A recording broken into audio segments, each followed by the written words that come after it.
প্রিয় এবং সম্মানিত সাংবাদিক বন্ধুরা, আসসালামু আলাইকুম ওয়া রাহমাতুল্লাহি ওয়া বারাকাতুহু।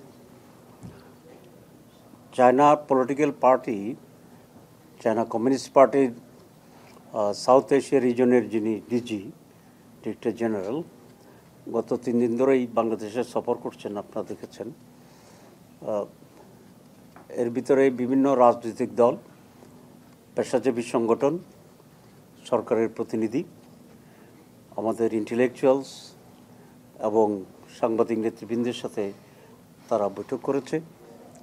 আজকে বাংলাদেশ জামাত ইসলামীর ডেলিগেশনের সাথেই তারা বৈঠক করেছেন এবং আমাদের জামাত ইসলামীর যে ডেলিগেশন, সেই ডেলিগেশনে আজকে আমাদের সাথে আছে আমার ডান থেকে মোহাম্মদ সেলিমউদ্দিন, আমাদের কেন্দ্রীয় নির্বাহী পরিষদের সদস্য এবং ঢাকা মহানগর উত্তরের সভাপতি।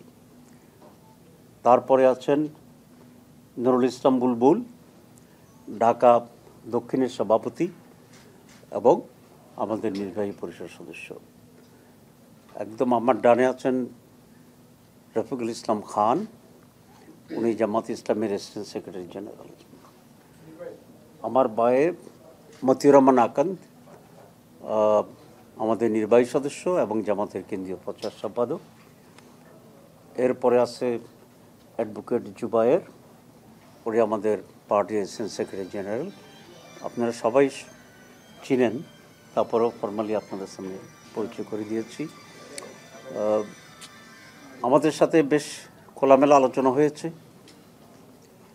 গত ডিসেম্বরে চায়না সরকারের দাওয়াতে আমরা একটা ডেলিগেশন গিয়েছিলাম।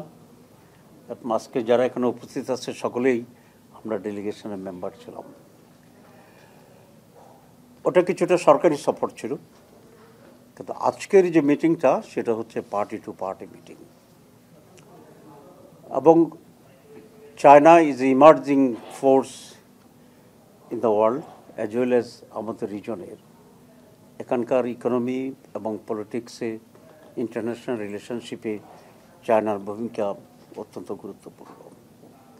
বাংলাদেশ জামাত ইসলামী যেহেতু একটি inclusive Islamic liberal Democratic party এবং আমাদের প্রিন্সিপাল অ্যান্ড পলিসি হচ্ছে জামাত সকলের সাথে একটি সুসম্পর্ক করতে চায়, সরকারি লেভেলে এবং বেসরকারি লেভেলে। সেই হিসাবে আজকে আমরা অত্যন্ত আনন্দের সাথে চায়না কমিউনিস্ট পার্টির প্রতিনিধির সাথে আমরা এখানে মিট করেছি, অনেক খোলামেলা আলোচনা করেছি এবং কতিপয় বিষয় বাংলাদেশের সাথে যে ইন্টারেস্টেড আছে সেগুলো আমরা বলেছি। আমরা প্রথমেই আমাদের চিফ অ্যাডভাইজারকে তারা দাওয়াত দিয়েছে, যে সম্মান দিয়েছে এবং কতিপয় চুক্তি করেছে এবং আশ্বাস দিয়েছে, সেই জন্য ওদেরকে আমরা ধন্যবাদ জানিয়েছি। আমাদের এখানে আপনারা জানেন যে চায়না হচ্ছে এখন প্রধান ইনভেস্টর বাংলাদেশে এবং এটাকে আরও অনেক পরিসরে বৃদ্ধি করার জন্য আমরা রিকোয়েস্ট করেছি, কারণ বাংলাদেশে ইনভেস্টমেন্টের প্রচুর সুবিধা আছে। It's a virgin country almost, আমরা মনে করি।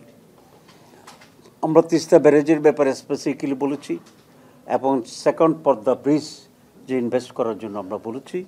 ডিপ সিতে যে পোর্ট হচ্ছে এবং সেটার জন্য আমরা সেখানে ইনভেস্টমেন্টের জন্য বলেছি। আমরা বলেছি ডিপ সি পোর্টের মাধ্যমে যে ব্লু ইকোনমি, সেই ব্লু ইকোনমিকে আরও এগিয়ে নিয়ে যাওয়ার জন্য। আমাদের সাথে রিজিওনাল সিকিউরিটি ইস্যুতে আলোচনা হয়েছে, যে এখানে এই রিজনে যাতে কেউ কারো প্রতি রক্ত চক্ষু দেখাতে না পারে, এই জন্য ব্যালেন্স অফ সিকিউরিটি ইস্যুজ এ ব্যাপারে আমরা তাদের সাথে মত বিনিময় করেছি এবং বাংলাদেশ থেকে ব্যাপকভাবে ছাত্রদেরকে স্কলারশিপ দেওয়ার জন্য আমরা অনুরোধ করেছি। এই কয়েকটি বিষয়ে তারা আমাদের সাথে ঐকমত্য করেছে এবং তারা তাদের গভর্নমেন্টকে এ ব্যাপারে অবহিত করবে এবং প্রয়োজনীয় উদ্যোগ নেওয়ার জন্য রিকোয়েস্ট করবে। আপনারা জানেন যে China communist party and government বলতে গেলে একই সত্তা, নানা পরিসরে আসছে। সুতরাং আমরা আশা করি যে চায়নার সাথে government to government, Jamaat Islami to government, peoples to people, party to party যে রিলেশন, সেটা আরও এনহ্যান্স হবে, আরও বৃদ্ধি পাবে। তারা তাদের ইন্টারন্যাশনাল কনফারেন্সে জামাত ইসলামীকে যে পার্টি দাওয়াত দেওয়ার জন্য তারা আগ্রহ প্রকাশ করেছে, এবং আমরাও বলেছি আমরা রেসিপ্রোকালি জামাতের পক্ষ থেকেও চায়না কমিউনিস্ট পার্টির একটি প্রতিনিধিকে বাংলাদেশ সফরের জন্যে আমরা আমন্ত্রণ জানাবো, সে কথা আমরা বলেছি। আমরা এটাকে হোস্ট করব। মৌলিকভাবে কয়েকটি বিষয় আলোচনা হয়েছে, এবং বাংলাদেশ জামাত ইসলামের জন্য আমি মনে করি যে ইটস অ্যান অপরচুনিটি, কারণ এর আগে আমাদের সাথে চায়না কমিউনিস্ট পার্টির বা গভর্নমেন্টের খুব বেশি ইন্টারাকশন ছিল না, কিন্তু এটি এখন অনেক ব্যাপকভাবে ইন্টারাকশন হচ্ছে এবং অনেক দ্রুততার সাথে রিলেশন ইনক্রিজ করেছে। আমরা আরেকটি গুরুত্বপূর্ণ বিষয়ে কথা বলেছি, সেটা হচ্ছে রোহিঙ্গা ইস্যু। এবং আপনারা জানেন যে 11 মিলিয়ন বা 12 মিলিয়ন রোহিঙ্গা এখন বাংলাদেশে আছে, তারা অত্যন্ত মানবেতর জীবনযাপন করছে। আমরা বলেছি যে ফুড, ক্লোথিং এবং মানবেতর শেল্টার এটা কোনো সমাধান না। সমাধান হচ্ছে রোহিঙ্গাদেরকে তাদের নিজ ভূমিতে রিপেট্রিয়েট করা, এবং সেজন্য আমরা একটা প্রস্তাবও দিয়েছি। সেটা হচ্ছে আরাকান কেন্দ্রিক রোহিঙ্গা মেজরিটির যে এরিয়া আছে, সেই এরিয়াতে একটা ইন্ডিপেন্ডেন্ট আরাকান স্টেট করার প্রস্তাব আজকে আমরা দিয়েছি, এবং চায়না এখানে সবচেয়ে বেশি বড় ভূমিকা পালন করতে পারবে, কারণ বার্মার সাথে, মিয়ানমারের সাথে চায়নার খুবই বড় ধরনের রিলেশনশিপ আছে, এবং একটা ইন্টারন্যাশনাল যদি রিপেট্রিয়েট কমিটি থাকে, যারা সকলে মিলে এই সমস্যার সমাধান এখানে করতে পারবে।